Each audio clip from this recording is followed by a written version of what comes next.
अनुदान देणार आणि दूध आमचं विकवायचं आम्ही, घेणारे दुसरे, आणि तुम्हाला बलिदानाने करायचं काय काम आहे? तर यांनी ह्या अनुदानाच्या याच्यापायी गेल्या वर्षी कांद्याला भाव पडले 3.5 रुपये अनुदान जाहीर केलं होतं, 350 रुपये क्विंटल. किती शेतकऱ्यांना अनुदान मिळाले? अजून सुद्धा मिळालं नाही. ह्या बोगस योजनांपायी शेतकऱ्यांना उलटा अनुदान जाहीर केल्यामुळं कांद्याचा 10 रुपयाचा भाव आणि आम्ही अजून तोट्यात गेलो. 1 किलो कांदा पिकवायला 18 रुपये खर्च येतो. काढला यांनी खर्च. काय आपली परिस्थिती झालेली आहे? नुसतं आपण कष्ट करत राहायचं आणि 1 रुपया सुद्धा उरत नाही. नुसत्या थापा मारण्याचं कामकाज केलेले आणि अशा सरकारला आपल्याला आज पायउतार करायचे.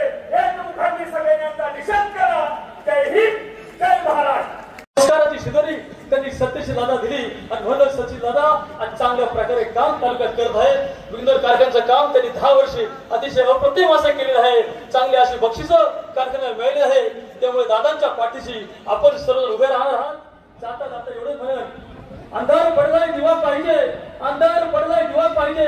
जुन्नर तालुक्याला आमदार सत्यशील दादाच पाहिजे, दादाच पाहिजे, दादाच पाहिजे. जय हिंद, जय महाराष्ट्र. धन्यवाद वकील साहेब. सभेच्या निमित्तानं अनेक मान्यवर मंडळी उपस्थित आहेत. यामध्ये ओझर ग्रामपंचायतच्या सदस्य मीराताई जगदाळे, प्रीतीताई कुंभार, त्याचबरोबर अर्चनाताई पडवळ आणि सुजाताताई डोंगरे यांचे मनापासून स्वागत करू.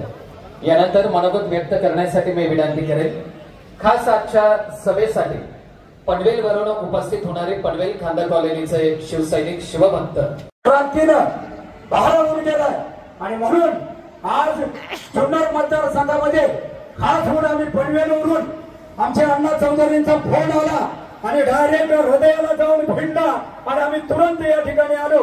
गोंधळी साहेब असतील आणि धामणेर साहेब असतील, आम्ही सोबत आलो. आजची ही आपली विधानसभा निवडणूक अस्तित्वाची लढाई आहे. भाजप आपल्या कट्टर या ठिकाणी विरोधक आहे आणि भांडणारा, चढणारा आणि पळणारा हा पक्ष आपल्या महाराष्ट्रातून नेस्तनाबूत करण्यासाठी हे सगळे दिग्गज रणांगणात उतरले. आपल्याला सर्वांना एकच विनंती आहे, या सगळ्यांना जर नेस्तनाबूत आणि मातीत घालवायचं असेल तर आपण एक मत वाढवून